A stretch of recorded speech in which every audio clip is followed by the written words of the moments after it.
नमस्कार मित्रों, स्वागत है आपका भक्ति साधना चैनल पर। आज हम चर्चा करेंगे उस महान ग्रंथ की जिसने सदियों से मानवता को मार्गदर्शन दिया है, श्रीमद् भगवद गीता।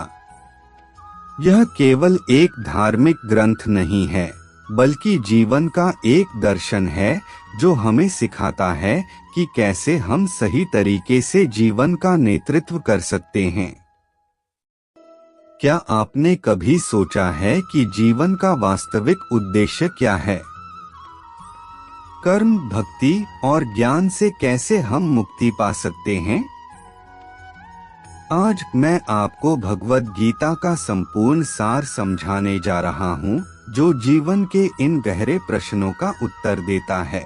एक अध्याय एक अर्जुन विषाद योग। युद्ध भूमि में अर्जुन को मोह हो जाता है।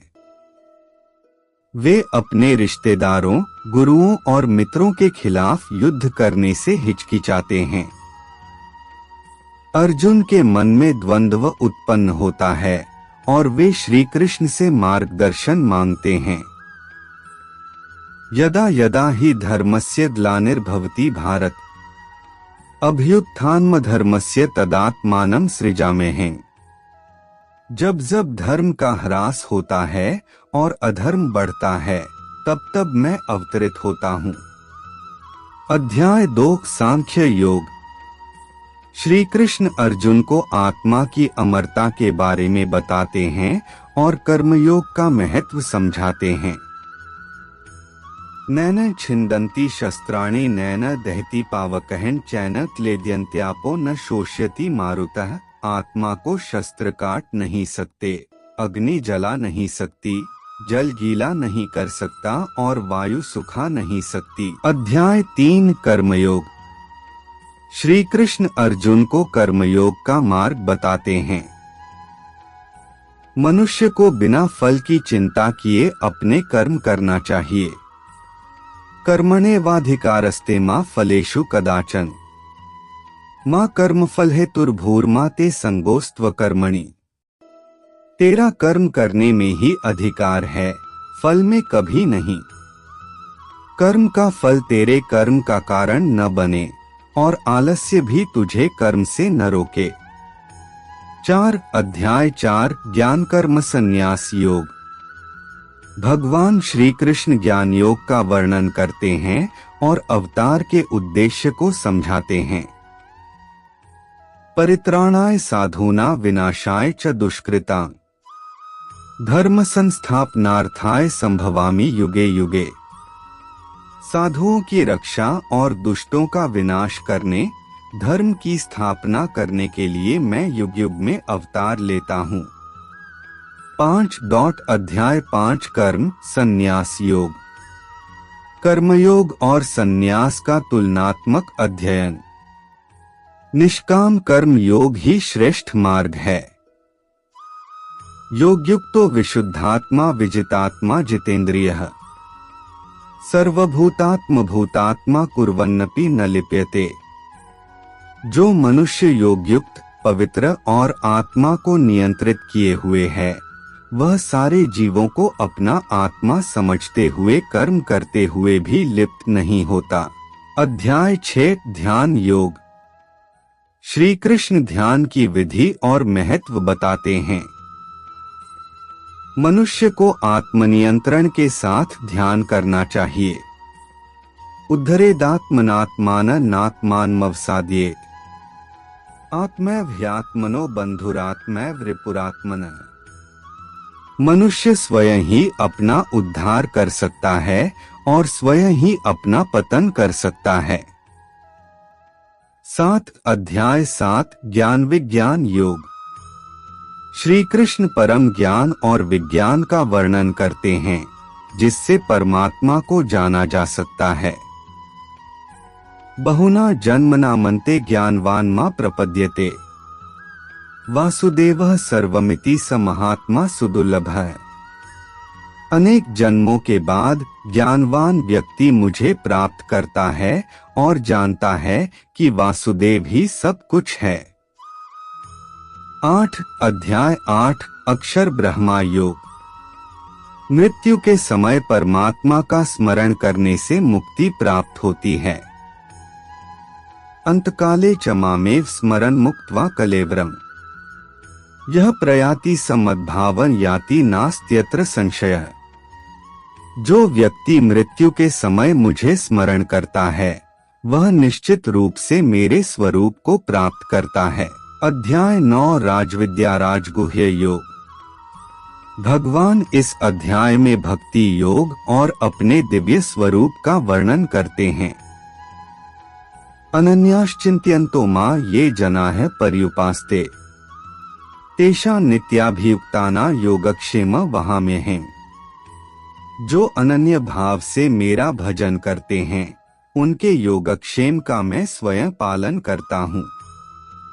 10 अध्याय 10 विभूति योग। श्री कृष्ण अपनी विभूतियों का वर्णन करते हैं और बताते हैं कि वे सभी में विद्यमान हैं। सर्वस्य प्रभो मत्तः सर्वं प्रवर्तते इति मत्वा भजन्ते मां बुधा भाव समन्विता है। मैं सबका मूल हूँ, मुझसे ही सब कुछ प्रवाहित होता है।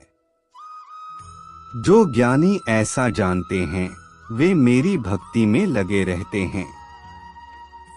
11 अध्याय 11 विश्वरूप दर्शन योग। अर्जुन को श्री कृष्ण का विश्वरूप देखने का अवसर मिलता है।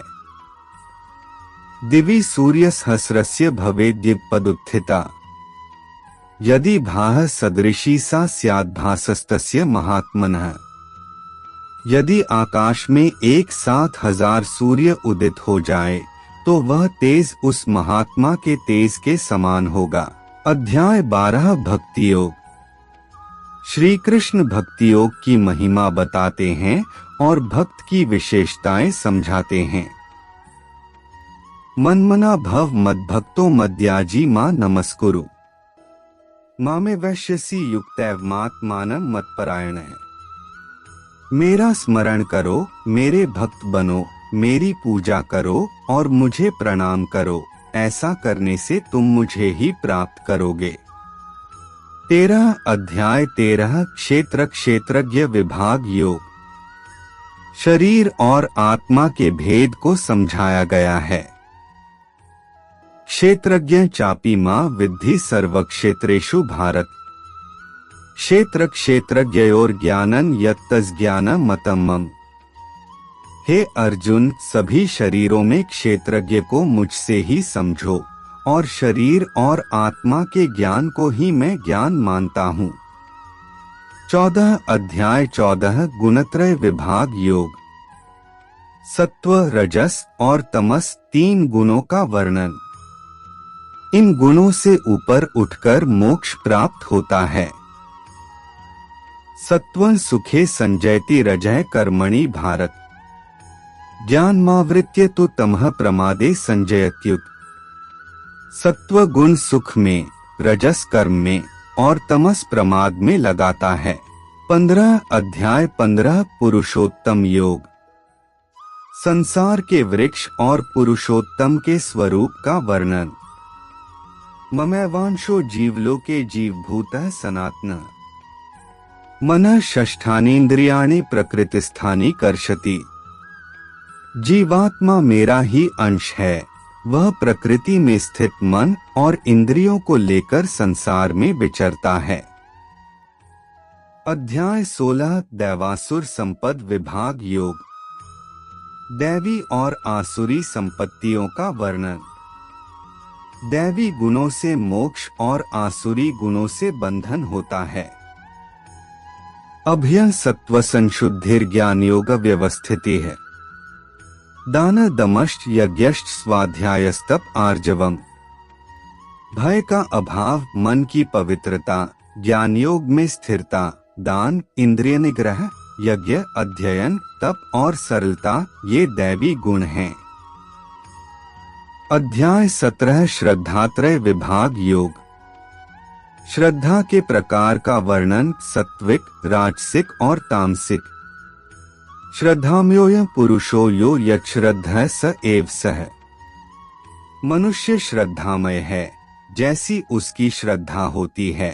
अगर मित्रों आपको इस वीडियो के माध्यम से ज्ञान प्राप्त हुआ है तो कमेंट करें और भक्ति साधना चैनल को सब्सक्राइब जरूर करें। अच्छा दिन देखने के लिए धन्यवाद।